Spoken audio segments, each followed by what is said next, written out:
Welcome back to the Hall Table Games Network. I'm Ginger Joey. And I'm just plain vanilla Corey. Nothing exciting today. Well, Simple and easy. words to you, sir. You're It's a like getting all vanilla prepped. kind of day. Do I got something? Yeah, I got something. Nothing. You I got got something. I'm good. nothing. I'm good. I'm good. I got just vanilla. Whatever.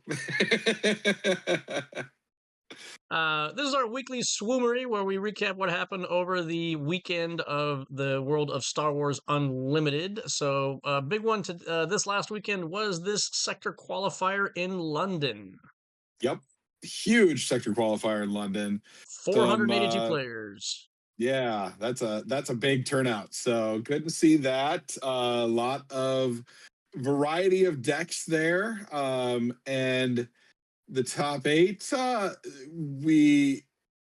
was reading on Reddit. I guess there was a little bit of mistakes made that the person who ended up in ninth took an ID when he should have actually played the game and ended up in ninth, which I don't feel bad about that because good to see IDs Wait. bite people. So him taking the ID cost him the placement where if he would have played the round out and won, then If he he'd would have gotten won, in? he needed to win still, but yeah, if he by taking the ID, he didn't make anything.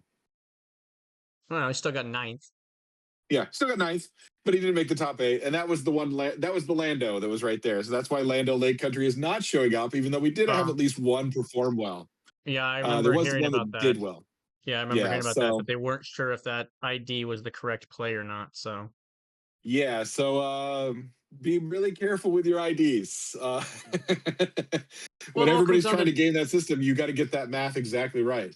tiebreakers, and unfortunately, our system, most of your tiebreaker stuff is based off of your opponent's abilities and playing, and has Yep. nothing to do with you whatsoever, which is, in my opinion, one of the things that sucks about the competitive environment. Honestly, I hate that Yeah, it's a little frustrating. your opponent's playing has more of an impact on your end results than your own playing does. It feels like a lot of the times, and it puts a sour taste in my mouth personally. Yeah, I'm with you on that. It again, uh, that part is probably not going to change anytime soon because that's the melee system. And I don't foresee Star Wars going off of the melee system being used for most of the tournaments. That would require them to actually build a new system, and that's never happening. Melee is just kind of what it is. It's used with all the card games, and it's how it's kind of built to do its calculations of ties and tiebreakers. Unfortunately, It's one of those too big to fail things, I guess. But just yeah, it's hard. It would be hard for somebody to create a competitor. That's I for don't, sure. I don't think It's a so. challenge I if you don't want think to. so. If anybody knows some coding and wants to work on that, there is an opportunity there because the melee system itself is definitely questionable at times. It's not that it's questionable. It's just that uh, it does what it does, and it does it the way it's designed to do it. I just Yes don't and think no. I just don't think that the Running metrics that they're tournaments, using is correct. Like yeah, they put too much weight into what your opponents are doing.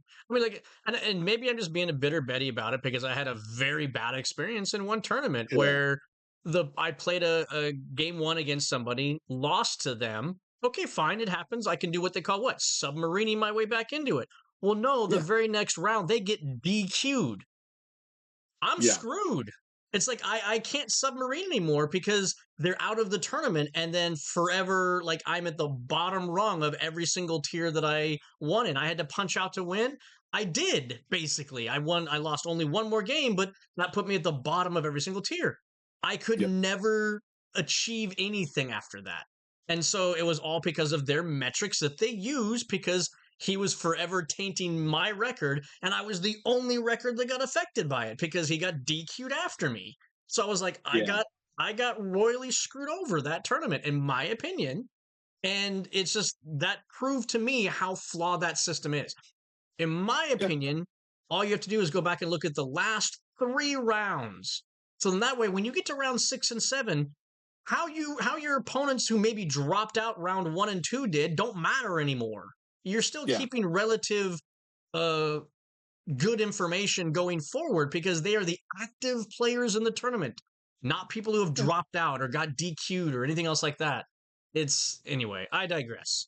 And yeah, I get where you're coming from, and I agree. But I will also disagree.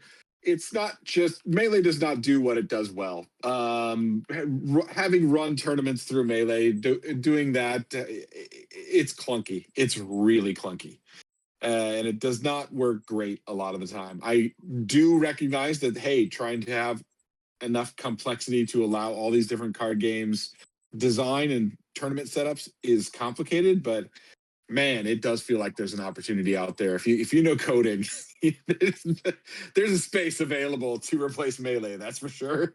Well, let's get into what the meta was looking like because that's what we want to talk about and what people maybe Yeah. want to be hearing about first and foremost. So, a lot of speculation was that after the last sectors, that we're going to see a lot more control or soft control come into the light to kind of like really fight back against what we were seeing with these mid-range decks kind of being the dominant source.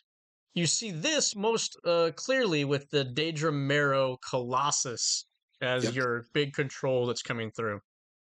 And it's doing that to Yeah. try to like, it can take out those spy tokens that get made by Lando. It can take out the ships that your Darth Vaders are able to make because they're just little 1 hit point, 2 hit point ships that they're trying to flood the board with.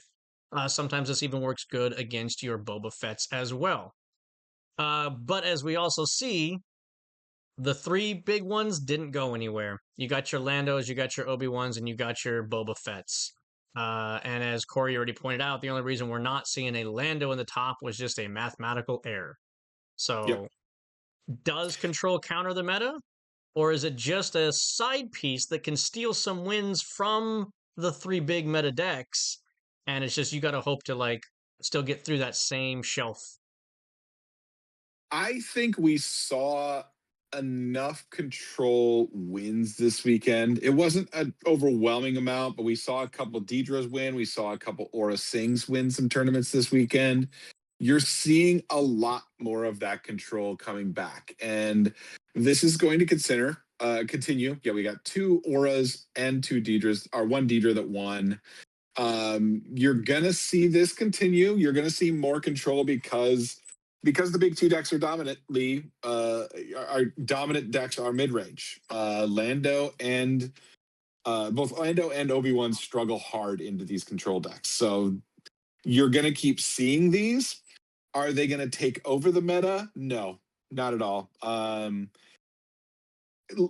As much as people love to dog on control, I know Joey hates control decks. They are very difficult to play well, and the time restrictions that we still have in the SWU universe are are still challenges for control decks. I really wish we didn't have ties. I really wish we just used a tiebreaker that made sense, not a double loss, just a tiebreaker that is as simple as base left or health left on base. Done. You finish the current round, play one more round. Whoever has the most health left on base wins. That is still a disadvantage for potentially control decks, but you know that going in as a control deck, and you have to plan around that. I think the way around that is that it's not health remaining on base, it's damage done to the base. Therefore, it Use that doesn't too. Yeah. matter how much health your base has as a top end, you need to be able to push damage of some kind towards the base that basically says, I'm trying to end the game, opposed to I'm dirtling things out. Yeah. That would be the struggle for control decks because they typically aren't trying to push damage, whereas aggro decks would be pushing more damage. But if you do it based off of just health left on base, then you present the problem of all of these bases that we already have that are kind of overrunning the tournaments Yeah, with that's fair. Lake Country and Data Vault. Everybody was running those then after that. And I don't Yep. think that that's a healthy thing to be doing either.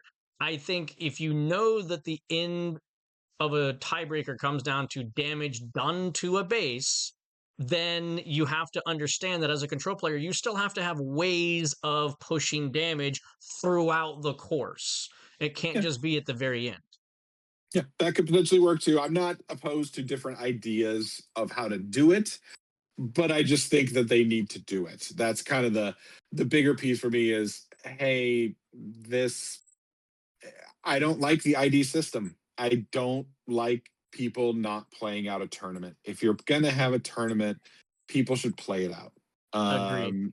That's my opinion. There should be no reason to draw out early. It just play the games that you're here to play.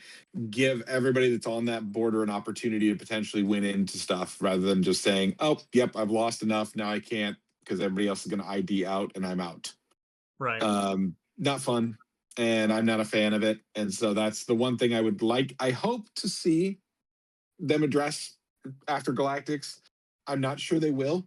I think they might just address the scoring, which would be fine as well. That does need addressing too. But yeah, we will see. We will see what Fantasy Flight does. But I know they've been doing good so far. They've been listening to feedback and have been adjusting according to feedback. So I have hope that they will actually do it right.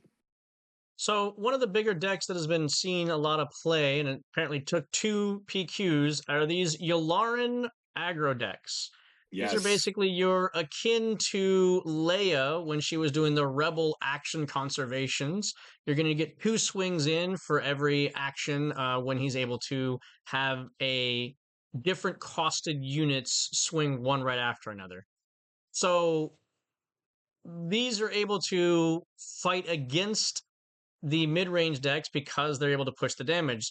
I would say this deck still struggles against Obi-Wan decks because Yes. Obi-Wan decks are riddled with Sentinels. So yes, these can fight against the Landos and the Boba Fett's because even though they're running those 35 health bases, they're able to push that damage that much harder, that much faster. Yeah. Um, Well, in the case of Boba specifically, they've got a lot of fat butts on their units to put the damage on. they can absorb some of that damage going forward. Yeah. So this is one of the winning lists that we saw. Yeah. I mean, I think this also comes back to control being on an uptake on a meta is beneficial for Yularen decks. These people have been playing them. They've been a good deck. And as always, things are oftentimes matchup dependent. So I think they're probably seeing better matchups and getting in a better position. And yeah, this deck I've played plenty matches against it. It can be scary. If it gets the right draw, it can push a lot of damage very fast and kill you very quickly, and you can't do much about it. So I think we will continue to see this deck do well. I think as we can continue to see probably more control. I think this weekend was the people are going to be convinced, or it kind of sold people on, hey, control is back. And next weekend is what we're going to see a lot more control decks, as is typical of a lot of the community. We're going to see a lot of people net decking. We're going to see a lot more of those Deidre blues, Deidre Colossus, and the Aura Data Vaults, I expect, in the next week to two, which for us specifically, that's something we have to keep in mind because we're 2 weeks away from our PQ. Right. One thing that I found interesting was how some of the decks were starting to adapt a little bit. We saw over this last weekend a few decks coming out that were offshoots of your metas. We had some more Boba Blues coming out, which are trying to Mhm. adapt for that control style a little bit. We had Kazuda Greens coming out to then try to get all the space units in the green yellow combination because they're running data vaults. We had a lot of good green yellow ships come into play with the Ghost, the new Millennium Falcon, and there's even that new ambush ship that looks like an outrider. Yep. So Kazuda is trying to suit up and go onto those. And they're even running the Turbo Laser Salvo, I think is what it is, which does a space units damage to the ground to then basically clear out Mhm. the entire ground arena. So they're trying to basically use that against your Obi-Wans. Uh, the other one that I saw that was interesting that actually won a PQ was you had this Lando. Where'd he go? Or not? Yeah, the Yeah, Land and Data Vault. the Lando That's an Data interesting Vault. deck. I like that This one a one was lot. an interesting one that came out of the woodworks. I know we have a local Dan who would have loved to see this because he was running a Lando Yellow for quite a while, I think. Yep. So Yep. this is just running a lot of your blue green staples, and then even throws into this uh Rey Skywalker at the very end for your anti-control. Ironically, the Chewbacca's are in the sideboard for this. I don't think I even see one Chewbacca in the main. Yeah, So that's I think that is very interesting. interesting that he's not even running those in the main. But Hyperspace Disasters, Lost Forgotten, Tree Remembers, your typical removal package that you have going on.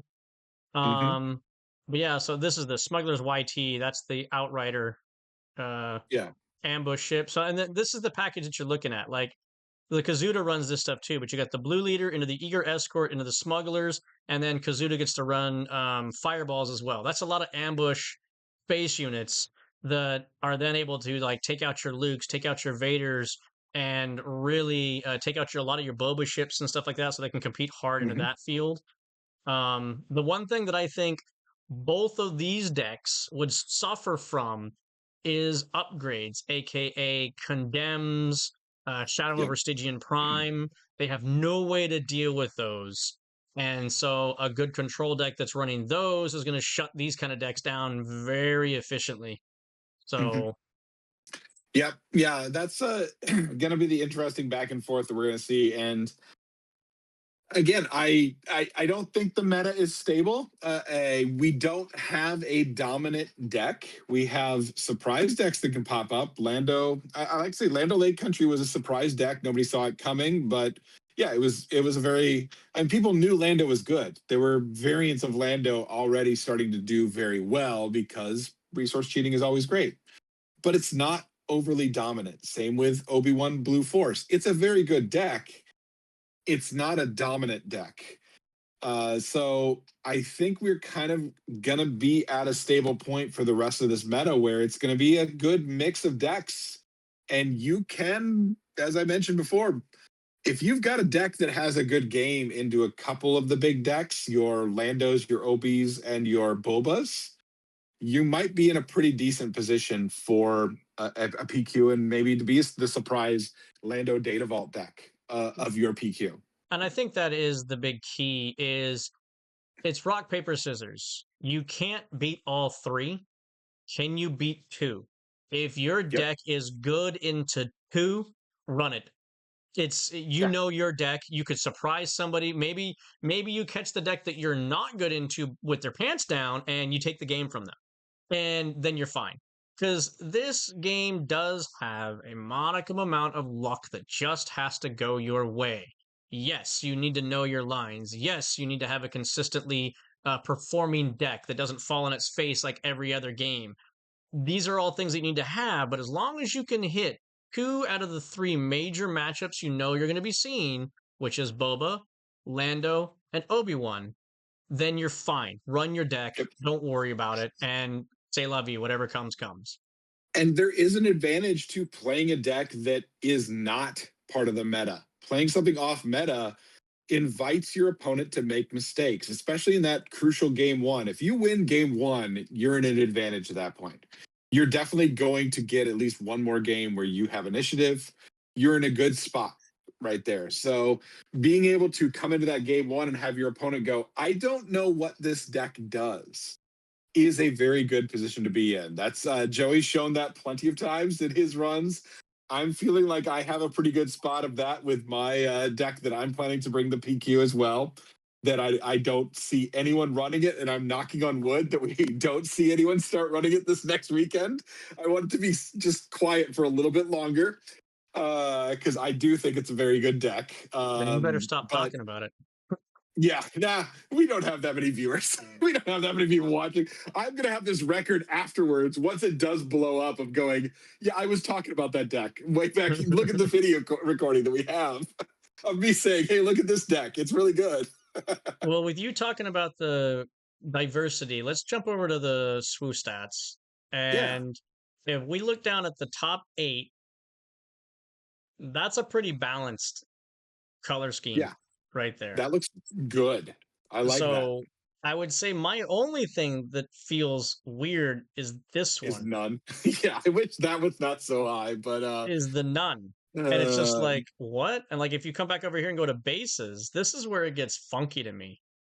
yeah. The fact that you have a quarter of all the playing fields are a none, which says that a quarter are on lake country, this is the bigger glaring problem with our meta right now, in my opinion, than anything else.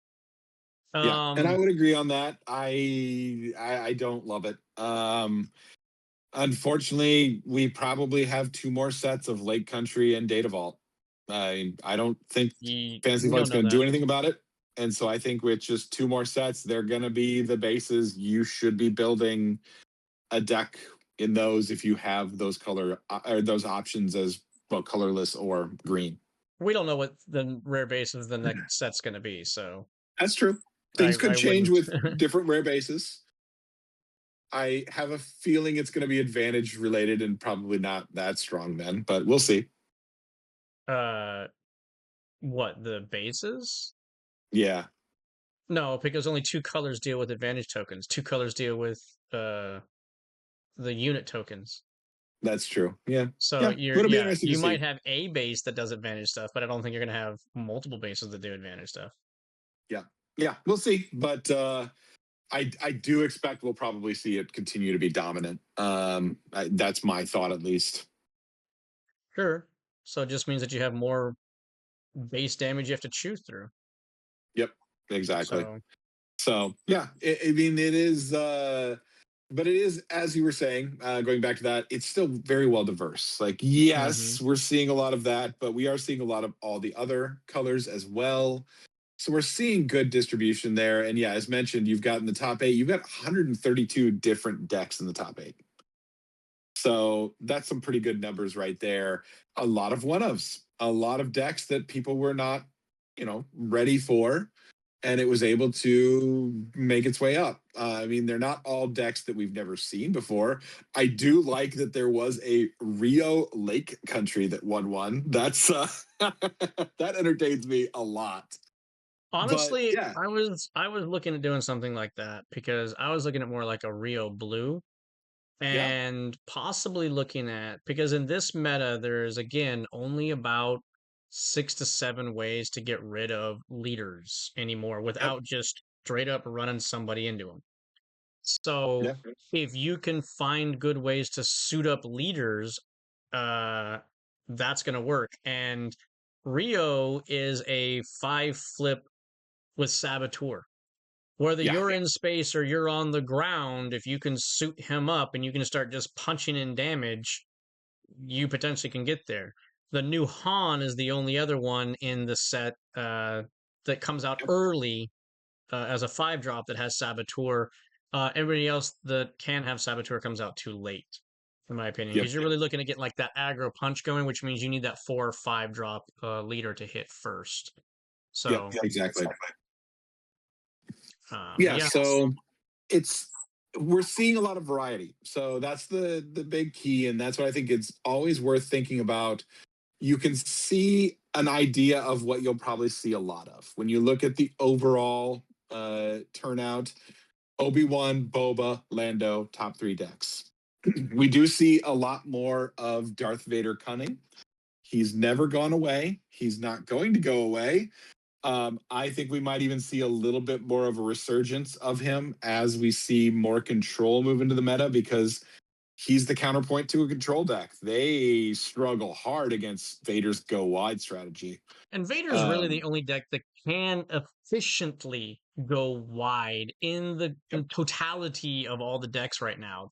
That's also part of the problem with the rock paper scissors of the game is that we don't have enough go wide options.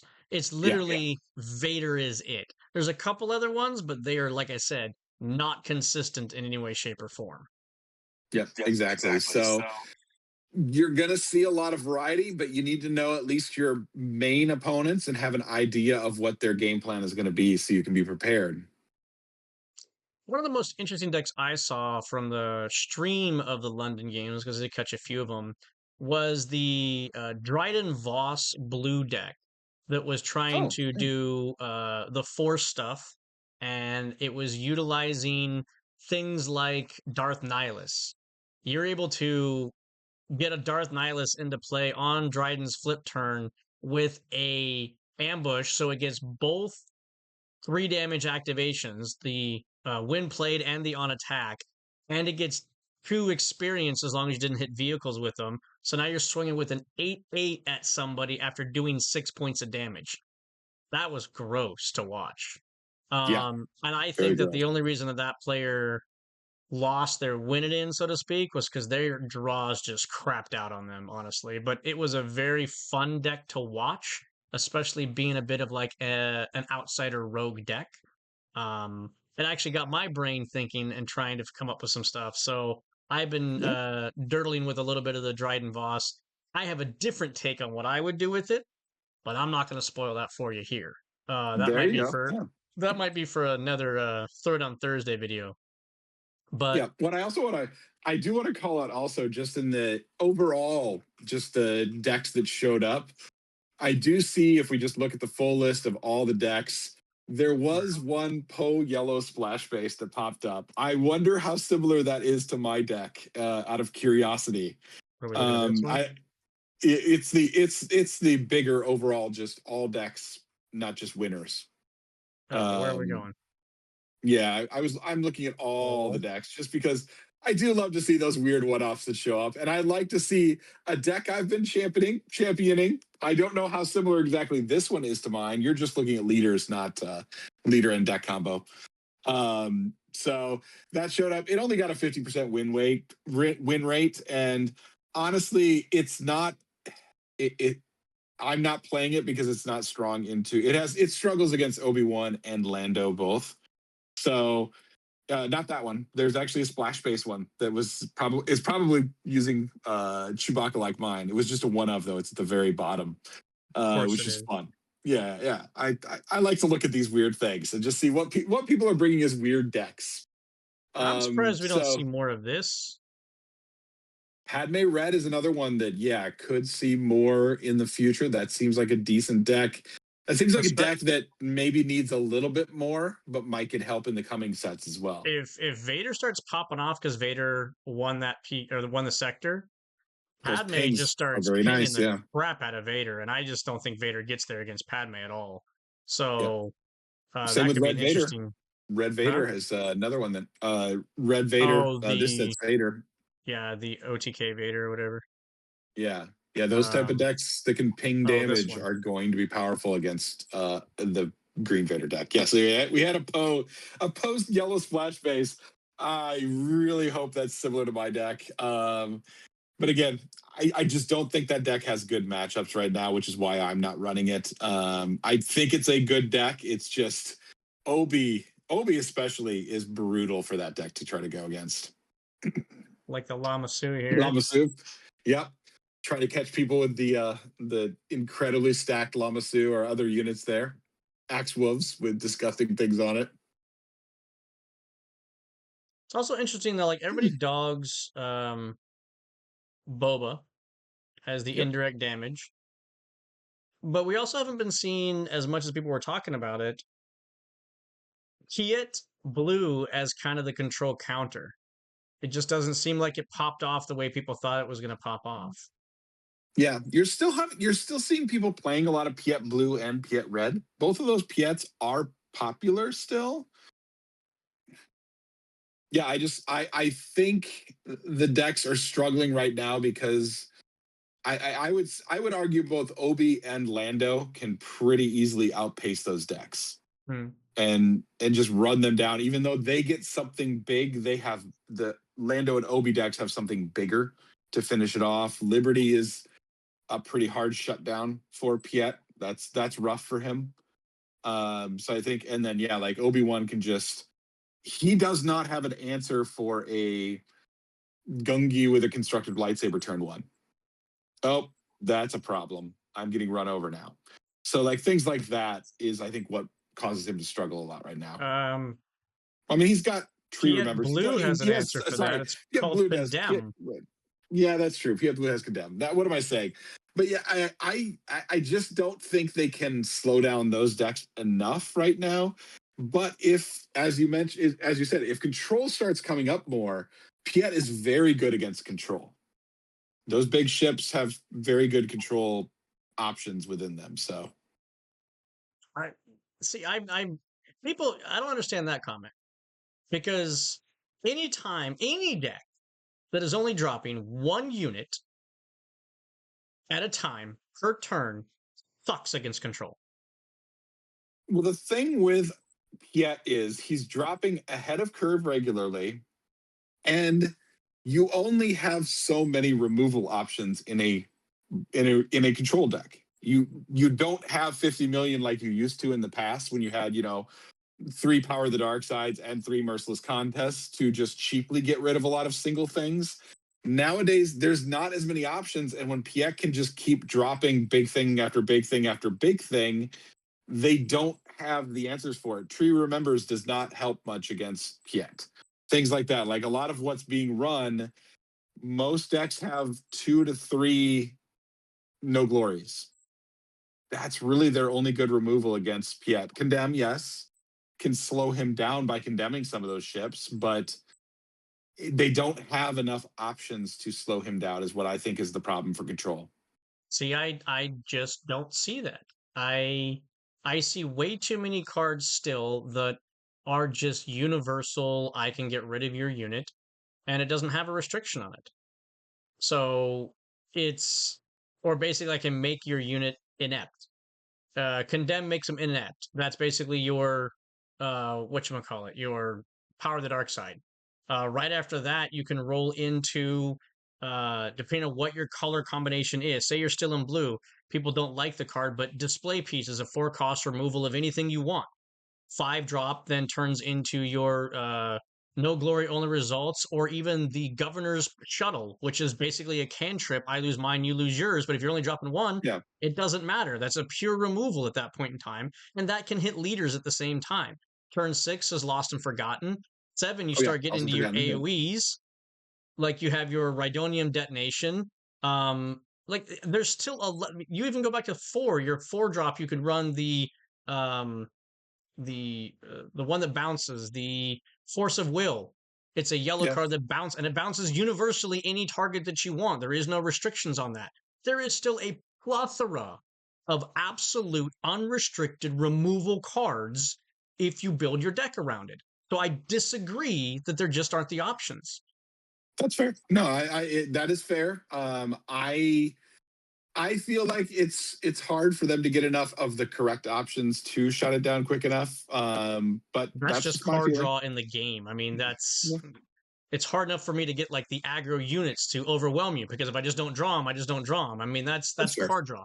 I would say that Yeah. that is where control suffers right now. Is there's not good card draw now that Pershing is gone. That Like is a huge piece. that's Losing where Pershing they're hurt a struggling. lot. Yeah, Yeah. because then it's like they can't draw into the answers as easily as they used to be able to. That I 100% agree with. But as far as Yeah. options of removal, I disagree. Yeah.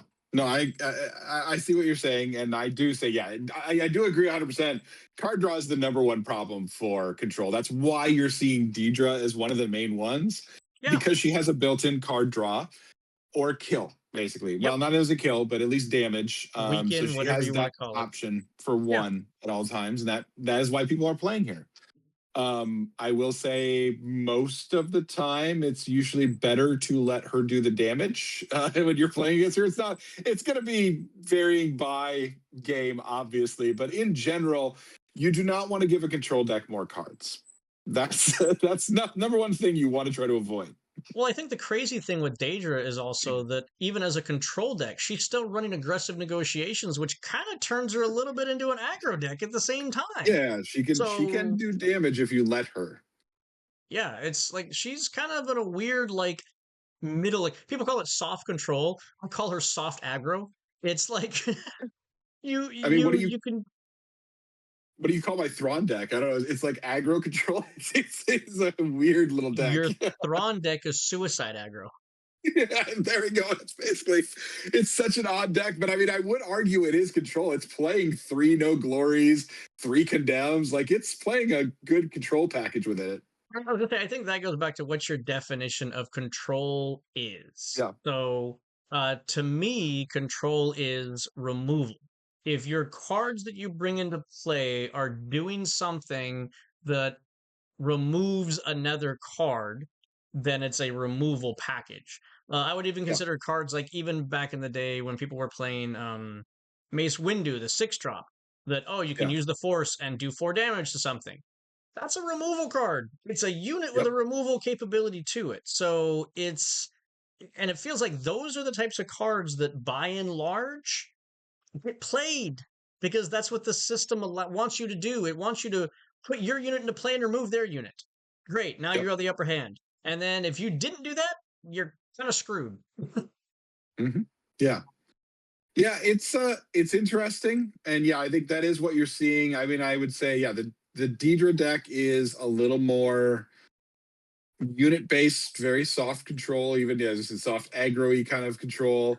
The Aura deck is a little more hard control-y. It's still not the hard control we saw in the past of Bosk Blue. That was proper hard control. What's a unit? I don't need units. Deck, but See, yeah, I don't like the terms hard control and soft control because it's either unit based control or it's event based control. Like yeah, soft and that's true. it doesn't really matter because soft or hard, get out of here. It's still control. It's are you using your units to control the field or using your events to control the field? That's the only difference in control. That's fair. Yeah. But yeah, overall, again, as we were discussing, we'll kind of wrap up with this that it's a healthy meta, and it's a good meta for if you're looking to go spike something in the PQ in a PQ. I mean, I'm still not certain if I'm going to Vegas, but obviously, if I win one of the next two PQs, I'm going to Vegas at that point. So we'll see what happens. But I'm not going in expecting to either. We've got a lot of good players, obviously, in the Pacific Northwest area. So it'll be well fought, I'm sure. But it's going to be a great time. Yeah, shout outs to Red Castle hosting a limited PQ this coming weekend. And then the following weekend, Guardian putting on a premier PQ here in Portland. It's going to be exciting. Yeah, and it goes back to exactly what we said before. Corey hit the nail on the head. If you can hit two of the three major decks, which you see listed right here, Obi-Wan, Boba Fett, or Lando, run the deck. Have Yeah. fun playing the deck you want to play. If you want to conform to the meta and think that that's going to give you your best shot, great. Practice, practice, practice, and do that thing. Yeah. But just have fun playing the deck that you want to play. Yeah. Like, I mean, I will say, I think Lando looks like a fun leader. I have a feeling I will be playing Lando at some point in the future. I might not be right now, but I might have traded for a Lando showcase to use him at some point because I do also think he is a leader with long-term potential. So don't be afraid of using these leaders. Other people recognize this as well. That's why Lando's doing very well. Resource cheating is strong. And if you do find that you enjoy that, just start looking at decks. And again, the most important thing is practice with the deck and tweak it to your playstyle. You always want to make adjustments to a deck because decks are built for individual players' playstyle. I don't expect most people to be able to play my exact decks well. They might need to make some tweaks for it to be comfortable for them. But it's always make sure that you have a deck that you're comfortable with, that you practice a lot, and you're going to have fun playing. Wait, Corey, you have a hard time playing other people's decks? I wonder where you could have encountered that recently. I don't know what you're talking about. Yeah, it is. That is the way. That's the way games work. Like, yeah, everybody has a different style. So just make sure you're having fun. That's the biggest thing at the end of the day. This is SWU. This is a card game. We're all here to have a good time, and just have a good time with everybody and get along. There you go. Thanks very Group much. hug, That guys. tune. Group hug. What? I said group hug, guys. Group hug. Group hug. I think you said Group Grogu hug. something. I was like, what? I'm not hugging that Wookiee. Grogu hug. Let's get a Grogu hug. Let's go, guys. Thanks, guys, very much, and we'll see you next time. Thanks, everybody.